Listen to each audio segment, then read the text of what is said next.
ಎಲ್ರಿಗೂ ನಮಸ್ಕಾರ. ಬೆಂಗಳೂರು ಅಂದ ತಕ್ಷಣ ಫಸ್ಟ್ ನೆನಪಾಗೋದೆ Majestic, Kalasipalya, K R market. So ಯಾಕೆ ಈ ವಿಚಾರ ಹೇಳ್ತಾ ಇದ್ದೀನಿ ಅಂತ ಎಲ್ರಿಗೂ ಪಕ್ಕ ಗೊತ್ತಾಗಿರುತ್ತೆ. ಕಲಾಸಿಪಾಳ್ಯ ಹೆಸರನ್ನೇ ಚಿತ್ರದ ಶೀರ್ಷಿಕೆನಾಗಿ ಮಾಡ್ಕೊಂಡು ಬಂದಂಥ ಸಿನಿಮಾ ಕಲಾಸಿಪಾಳ್ಯ. ದರ್ಶನ್ ಅವರು ಮತ್ತು ರಕ್ಷಿತ್ ಅವರು ಮೊದಲ ಬಾರಿಗೆ ಅವರ ನಾಯಕ ನಟರಾಗಿ ಮತ್ತು ನಾಯಕಿಯಾಗಿ ಆ್ಯಕ್ಟ್ ಮಾಡಿದಂಥ ಮೊದಲ ಸಿನಿಮಾನೇ ಸೂಪರ್ ಡೂಪರ್ ಹಿಟ್ ಆಗಿತ್ತು. 2004ರಲ್ಲಿ ಈ ಸಿನಿಮಾ ರಿಲೀಸ್ ಆಗಿತ್ತು. ಈಗ ಮತ್ತೆ ಬೆಳ್ಳಿತೆರೆ ಮೇಲೆ ಬರೋದಕ್ಕೆ ರೆಡಿಯಾಗಿದೆ. ಇದೇ ತಿಂಗಳು ಜೂನ್ 19ನೇ ತಾರೀಕು ಇಡೀ ಕರ್ನಾಟಕ ರಾಜ್ಯಾದ್ಯಂತ ಆಗ್ತಾ ಇದೆ. ನನಗಂತೂ ಸಖತ್ ತುಂಬ ಖುಷಿ ವಿಚಾರ ಅಂತಲೇ ಹೇಳ್ಬೋದು.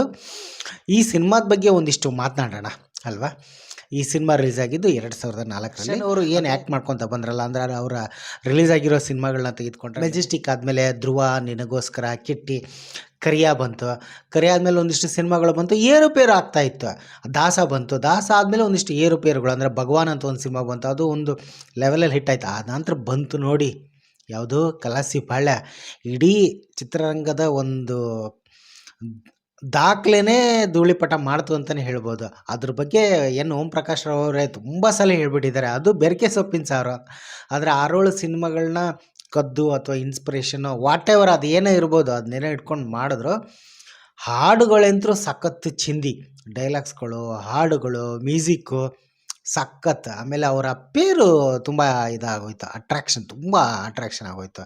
ಆನಂತರ ಅವರು ಅಯ್ಯ ಸಿನಿಮಾದಲ್ಲೂ ಆ್ಯಕ್ಟ್ ಮಾಡಿದ್ರು, ಮಂಡ್ಯ ಸಿನಿಮಾದಲ್ಲೂ ಆ್ಯಕ್ಟ್ ಮಾಡಿದ್ರು, ಸುಂಟ್ರಗಾಳಿ ಸಿನಿಮಾದಲ್ಲೂ ಒಟ್ಟಿಗೆ ಕಾಣಿಸ್ಕೊಂಡ್ರು. ಸುಂಟ್ರಗಾಳಿ ಪೇರಂತಲೇ ಸಖತ್ ಫೇಮಸ್ ಆಗೋಗ್ಬಿಟ್ಟಿತ್ತು. ಅಷ್ಟರ ಮಟ್ಟಿಗೆ ಆ ಸಿನಿಮಾ ಆ ಲೆವೆಲಲ್ಲಿ ಬ್ಲಾಕ್ ಬಸ್ಟರ್ ಹಿಟ್ ಆಗಿತ್ತು. ಅದು ಓಂ ಪ್ರಕಾಶ್ ಅವರು ಅದ್ರ ಬಗ್ಗೆ ಹೇಳಿದ್ದಾರೆ, ನಾನೇನು ಅದ್ರ ಬಗ್ಗೆ ಜಾಸ್ತಿ ಮಾತಾಡಲ್ಲ. ಬಟ್ ಈ ಸಿನಿಮಾ ಒಂದು ಬ್ಲಾಕ್ ಪೋಸ್ಟರ್ ಹಿಟ್ ಆಯ್ತು ಆ ಟೈಮ್ನಲ್ಲಿ. ಬ್ಲಾಕ್ ಪೋಸ್ಟರ್ ಹಿಟ್ ಅಂತಲೇ ಹೇಳ್ಬೋದು ಸಿನಿಮಾ.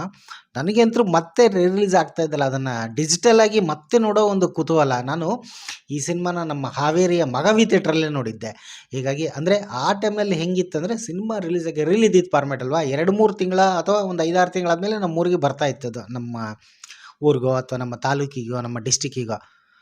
ಅದು 5-6 ತಿಂಗಳಾದರೂ ಕೂಡ ಆ ಮಟ್ಟಿಗೆ ಕ್ರೇಜ್ ಇತ್ತು ಆ ಸಿನಿಮಾ ನೋಡೋಕೆ ಹೋದಾಗ. ನಮ್ಮ ಹಾವೇರಿ ಮಗವಿ ಥಿಯೇಟ್ರಲ್ಲಿ ಯಾವ ರೀತಿ ಇತ್ತು ಅಂದರೆ ಬ್ಲ್ಯಾಕ್ ಟಿಕೆಟ್ ಅಂತ ಹೇಳ್ತೇವಲ್ಲ, ಆ ಥರ ಅಷ್ಟು ಕ್ರೇಜ್ ಇತ್ತು ಬಿಡಿ ಆ ಸಿನಿಮಾದ ಬಗ್ಗೆ. ಆ ಸಿನಿಮಾ ಒಂದು ಮೈಲಿಗಲ್ಲ ಆಗ್ಬಿಡ್ತು. ಇವತ್ತಿಗೂ ಕೂಡ ಕಲಾಸಿಪಾಳ್ಯ ಅಂದ ತಕ್ಷಣ ನೀವು ಫಸ್ಟ್ ನೆನಪಾಗೋ ಡೈಲಾಗ್ ಹೇಳಂದರೆ ಬರ್ಕೋ, ಹೆಸರು ಕೆಂಚ, ಅಣ್ಣಯ್ಯಪ್ಪನಲ್ಲಿ ಕಲಾಸಿಪಾಳ್ಯ, ಬೆಂಗಳೂರು ಅಂತ ಅವರು ದರ್ಶನ್ ಅವ್ರು ಹೇಳ್ತಾರಲ್ಲ, ಏನು ಖಡಕ್ಕಾಗಿದೆ ಡೈಲಾಗ್ಸು. ಆ ಕ್ರಿಕೆಟ್ ಆಡೋ ಸೀನ್ಗಳು, ಕಾಮಿಡಿ ಸೀನು ಅಷ್ಟೇ ಎಷ್ಟು ಚೆನ್ನಾಗಿದೆ ನೋಡಿ. ಸಾಧು ಕೋಕಿಲ್ ಅವರು, ಆಮೇಲೆ ಕ್ಲೈಮ್ಯಾಕ್ಸು. ಆಮೇಲೆ ಈ ಸಿನಿಮಾದ ಒಂದು ಕತೆ ಅಂದರೆ ಅವರು ಓಂ ಪ್ರಕಾಶ್ ಅವರ ಸಂದರ್ಶನ ನೋಡಿ ನಾನು ಹೇಳ್ತಾ ಇರೋದು. ಯಾವುದೋ ಒಂದು ನದಿಯಲ್ಲಿ ಅಂದರೆ ಒಬ್ಬನ ಕಟ್ಟಿ ಆ ಮೂಟೆಲ್ಲೇ ಅವನ್ನ ಅಂದರೆ ನದಿ ಬಿಟ್ಟಾಗ ಅವನ ಮೇಲೆ ಕೆತ್ತಿ ನೋಡಿದಾಗ ಏನಾಯಿತು, ಆ ಒಂದು ಇನ್ಸಿಡೆಂಟ್ನ ಇಟ್ಕೊಂಡು ಈ ಸಿನಿಮಾನ ಕತೆ ಸ್ಟಾರ್ಟ್ ಮಾಡಿದ್ರು. ಅಲ್ಲಿಂದ ಬೇರೆ ಬೇರೆ ಕತೆಗಳಿಂದ ಕದ್ದು ಅಥವಾ ಸ್ಫೂರ್ತಿನೋ ವಾಟೆವರ್ ಅದೇನೇ ಇರ್ಬೋದು, ಬಟ್ ಮಾಡ್ಕೊಂಡು ಒಂದು ಬ್ಯೂಟಿಫುಲ್ ಆಗಿ ಒಂದು ಸಿನಿಮಾ ಕೊಟ್ಟರು. ಅಂದರೆ ಅದು ಕದ್ದಿರೋದು ಸ್ಫೂರ್ತಿನೋ ರೀಮೇಕೋ ಅದಕ್ಕೆ ಕನ್ನಡತನನೂ ಬೆರೆಸಿ ಏನೇ ಮಾಡೇ ಬರ್ಬೋದು. ಬಟ್ ಅದು ಜನಗಳಿಗೆ ಇಷ್ಟ ಆಗೋಯ್ತು ಅಂದರೆ ಮುಗಿದೋಯ್ತು ಅಷ್ಟೇ. ಅದು ನಮ್ಮಂಥ ಅಭಿಮಾನಿಗಳಿಗೆ ಆ ಸಿನಿಮಾ ಇಷ್ಟ ಆಗೋಯ್ತು ಅಂದರೆ ಅದು ಮುಗಿದೋಯ್ತು ಅಷ್ಟೇ. ಬಟ್ ಏನು ಅಂದರೆ ಅದು ಅಟ್ಲೀಸ್ಟ್ ಪ್ರಚಾರ ಮಾಡಿ ರಿಲೀಸ್ ಮಾಡಬೇಕು. ಈ ವಿಚಾರದಲ್ಲೂ ಅಷ್ಟೇ ದೊಡ್ಡ ಧೂಳಿಪಟ ಪ್ರಚಾರ ಮಾಡಿ ಸಿನಿಮಾ ರಿಲೀಸ್ ಮಾಡಿದರು. ಅದಕ್ಕೆ ತಕ್ಕಂಗೆ ಥಿಯೇಟರ್ ಸೆಟಪ್ಪು ಕೂಡ ಮಾಡಿದರು. ರಾಮ ಅವರ ಪ್ರೊಡಕ್ಷನ್ನಲ್ಲಿ ಮತ್ತೊಂದು ಅದ್ದೂರಿ ಸಿನಿಮಾ ಆಗಿತ್ತು.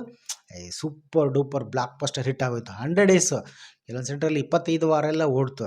ಯಾವ ಲೆವೆಲಲ್ಲಿ ಇತ್ತು ಅಂದರೆ ಆ ಕ್ರೇಜು ಈಗ ರಿಲೀಸ್ ಆಗ್ತಾಯಿಲ್ಲ. ಸೇಮ್ ಅದೇ ಕ್ರೇಜ ನಾನಂತರೂ ತುಂಬ ಎಕ್ಸ್ಪೆಕ್ಟ್ ಮಾಡ್ತಾ ಇದ್ದೀನಿ. ತುಂಬ ಒಂದು ಸೆಲೆಬ್ರೇಟರ್ ಅಂದರೆ ಈಗಿನ ವಿಚಾರ, ಪ್ರಸ್ತುತವಾಗಿ ದರ್ಶನ್ ಅವರ ಈಗಿನ ವಿಚಾರ, ಅದು ಕೇಸ್ ಬಂದು ಕೋರ್ಟಲ್ಲಿದೆ. ಹೀಗಾಗಿ ನಾವು ಅದರ ಮಾತಾಡೋದು ಬೇಡ, ಬಟ್ ಅವ್ರ ಸಿನಿಮಾಗಳ ಬಗ್ಗೆ ಮಾತಾಡೋಣ. ಎಸ್ಪೆಷಲಿ ಇವಾಗ ಕಲಾಸಿಪಾಳ್ಯ ರಿಲೀಸ್ ಆಗ್ತಾ ಇದೆ. ಹೀಗಾಗಿ ಮತ್ತೆ ಥಿಯೇಟ್ರಲ್ಲಿ ಕಲಾಸಿಪಾಳ್ಯ ಸಿನಿಮಾನ ನೋಡೋಣ. ಮತ್ತು ಬೆಳ್ಳಿ ಪರದೆಯಲ್ಲಿ ಅವರ ದರ್ಶನ್ ಅವರ ಕಣ್ತುಂಬ್ಕೊಳ್ಳೋಣ. ದರ್ಶನ್ ಅವರು ಅಂತಲ್ಲ, ಆ್ಯಕ್ಟ್ ಮಾಡಿದಂಥ ಕಲಾವಿದರು ಎಲ್ಲರನ್ನೂ ಕಣ್ತುಂಬ್ಕೊಳ್ಳೋಣ. ಎಷ್ಟು ಚೆನ್ನಾಗಿದೆ ಹಾಡು. ಬೇಕಾದ್ರೆ ಯೂಟ್ಯೂಬಲ್ಲೂ ನೋಡ್ಬೋದು. ಇವಾಗ ಯೂಟ್ಯೂಬಲ್ಲೂ ಅವೈಲೇಬಲ್ ಇರುತ್ತೆ, ಟಿ ವಿಲೂ ಹಾಕ್ತಾಯಿರ್ತಾರೆ. ಬಟ್ ಆ ದೊಡ್ಡ ಪರದೆಯಲ್ಲಿ ನೋಡೋ ಮಜಾನೇ ಬೇರೆ ಅಲ್ವಾ. ನನಗಂತೂ ತುಂಬ ಎಕ್ಸೈಟ್ಮೆಂಟ್ ಆಗಿದ್ದೀನಿ, ತುಂಬ ಕುತೂಹಲ ಕಾತರದಿಂದ ಕಾಯ್ತಾ ಇದ್ದೀನಿ. ಹೊಸ ಸಿನಿಮಾಗಳು ಬಿಡುಗಡೆ ಆಗುತ್ತೆ, ಹಂಗಂತ ಬರೀ ಈ ಸಿನಿಮಾನೇ ರಿಲೀಸ್ ಅಂತಲ್ಲ. 19ನೇ ತಾರೀಕು ಒಂದು 5-6 ಸಿನಿಮಾಗಳು ಆಲ್ರೆಡಿ ಹೊಸ ಸಿನಿಮಾಗಳು ಅನೌನ್ಸ್ಮೆಂಟ್ ಆಗಿಬಿಟ್ಟಿದೆ. ಅದ್ರ ಜೊತೆಗೆ ಕಲಾಸಿಪಾಳ್ಯನೂ ಕೂಡ ರಿಲೀಸ್ ಆಗ್ತಾಯಿದೆ. ಆಲ್ರೆಡಿ ಇವತ್ತು ಪೇಪರಲ್ಲೂ ಕೂಡ ಆ್ಯಡ್ ಬಂದಿದೆ. ಥಿಯೇಟರ್ ಲಿಸ್ಟ್ ಅಂದರೆ ಮೊದಲ ಹಂತದ ಥಿಯೇಟರ್ ಲಿಸ್ಟ್ ಬಿಟ್ಟಿದ್ದಾರೆ. ಬರ್ತಾ ಥಿಯೇಟರ್ಗಳ ಲಿಸ್ಟ್ ಬಿಡ್ತಾರೆ. ಹೀಗಾಗಿ ನಾನಂತರೂ ಸಖತ್ ಕ್ಯೂರಿಯಾಸಿಟಿ. ಈ ಥರದ ಕತೆ ಅಂತಂದರೆ ಅದೇ ಪಾಪ ಅವರ ತಂದೆ ತಾಯಿ, ನಾಯಕ ಅವನ ತಂಗಿ ಜೊತೆ ಚೆನ್ನಾಗಿರ್ತಾನೆ. ಅಲ್ಲೊಂದು ಇನ್ಸಿಡೆಂಟ್ ಆಗುತ್ತೆ. ಒಂದಿಷ್ಟು ರೌಡಿಗಳು ಇವನ ಮೇಲೆ ಬಂದು ಬೀಳ್ತಾರೆ. ಆಮೇಲೆ ನಾಯಕ ಕೆಲಸ ಇರಲ್ಲ, ನಿರುದ್ಯೋಗಿ ಇರ್ತಾನೆ. ಕೊನೆಗೊಂದು ಅಂಗಡಿ ಅಡುಗೆ ಅದು ತಳ್ಳಗಾಡೀಲಿ ಇಟ್ಕೊಂಡು ಮಾಡ್ತಿರ್ಬೇಕು. ಅಲ್ಲೊಂದಿಷ್ಟು ಇನ್ಸಿಡೆಂಟ್ಗಳಾಗುತ್ತೆ. ಅವನು ಒಂದು ಅವರ ತಂದೆ ತಾಯಿನ ಸಾಯಿಸೋದು, ಅವರ ಸೇಡ್ನ ಮಾಡಿಬಿಟ್ಟು ಮತ್ತು ರೌಡಿಗಳನ್ನ ಇದು ಮಾಡೋದು. ಇಂಟ್ರೆಸ್ಟಿಂಗ್ ಪಾಯಿಂಟ್ ಅಂತಂದರೆ ಈ ಸಿನಿಮಾದ ಕ್ಲೈಮ್ಯಾಕ್ಸ್ನ ಜನಗಳಿಗೆ ಬಿಟ್ಬಿಟ್ಟಿದ್ದಾರೆ. ಅದು ಒಂದು ಸಿನಿಮಾದ ವಿಶೇಷ ಅಂತಲೇ ಹೇಳ್ಬೋದು. ಅಂದರೆ ಲಾಸ್ಟಲ್ಲಿ ಬರ್ತಿದ್ದಾನೆ ಕೆಂಚ ಅನ್ನೋ ಥರದ್ದು ಏನೋ ಒಂದು ಲೈನ್ಸ್ ಬರುತ್ತೆ. ಅದು ಅಂದರೆ ಅವ್ನು ತಪ್ಪು ಮಾಡಿದನೋ ಅಥವಾ ಸರಿನೋ ಅದನ್ನು ಜನಗಳಿಗೆ ಬಿಟ್ಟಿದ್ದು ಅಂತ ಡಿಸೈಡ್ನ ಹಾಗೆ ಬಿಟ್ಬಿಡ್ತಾರೆ. ಅದನ್ನು ನೀವು ಗಮನಿಸಿರ್ತೀರಲ್ವ. ಇರಲಿ, ನಾನು ಕತೆ ಎಲ್ರಿಗೂ ಗೊತ್ತಿರೋದೆ. ಹೀಗಾಗಿ ಅದೊಂದು ತುಂಬ ಇಷ್ಟ ಆಗೋಯಿತು. ರಕ್ಷಿತಾ ಅವ್ರನ್ನಂತೂ ಅದು ನೋಡ್ಬಿಟ್ಟು ನಂಗೆ ತುಂಬ ಇಷ್ಟ ಆಗಿತ್ತು. ಆದರೆ ಬರೀ ಗ್ಲಾಮರಸ್ ಅಂತ ಅಲ್ಲ, ಸೊ ಕ್ಲಾಸಾಗಿ ಕೂಡ ನಗು, ಒಂದು ಫ್ಯಾಮಿಲಿ ಐಡಿಯಾಸ್ ಎಲ್ಲ ರೀತಿ ಮಿಕ್ಸ್ ಇತ್ತು ಬಿಡಿ. ಯಾಕಂದರೆ ಎನ್ ಓಂ ಪ್ರಕಾಶ್ ಅವರ ನಿರ್ದೇಶನದ ಸಿನಿಮಾಗಳಲ್ಲಿ ನಾಯಕಿನ ತುಂಬ ಗ್ಲಾಮರಸ್ ಆಗಿ ತುಂಬ ಚೆಂದವಾಗಿ ತೋರಿಸ್ತಾರೆ. ಹೀಗಾಗಿ ಅದು ಅವರೇ ಹೇಳ್ಕೊಂಡಿದ್ದಾರೆ. ಈಗ ಅದೇ ರೀತಿಯಲ್ಲಿ ರಕ್ಷಿತಾ ಅವರು ಬಂದಿದ್ದಾರೆ. ಇರಲಿ, ವಾಟ್ ಎವರ್. ಬಟ್ ಆ ಪೇರು ಸಖತ್ ಇಂಪ್ರೆಸ್ ಆಗಿತ್ತು. 4 ಸಿನಿಮಾಗಳನ್ನ ಮತ್ತೆ ಮಾಡಿದ್ರಲ್ಲ. ಸೊ ಹೀಗಾಗಿ ಈ ಚಿತ್ರವನ್ನು ಮತ್ತೆ ಥಿಯೇಟ್ರಲ್ಲಿ ಹೋಗಿ ನೋಡೋಣ. ಸೊ ಅಂದಂಗೆ ನೀವು ಅದು ಥಿಯೇಟ್ರಲ್ಲಿ ನೋಡಿದ್ರಾ, ಟಿ ವಿಯಲ್ಲಿ ನೋಡಿದ್ರಾ ಅಥವಾ ಯೂಟ್ಯೂಬಲ್ಲಿ ನೋಡಿದ್ರಾ, ಎಲ್ಲಿ ನೋಡಿದ್ರಿ ಈ ಸಿನಿಮಾನ ಕಲಾಸಿಪಳ್ಯನ?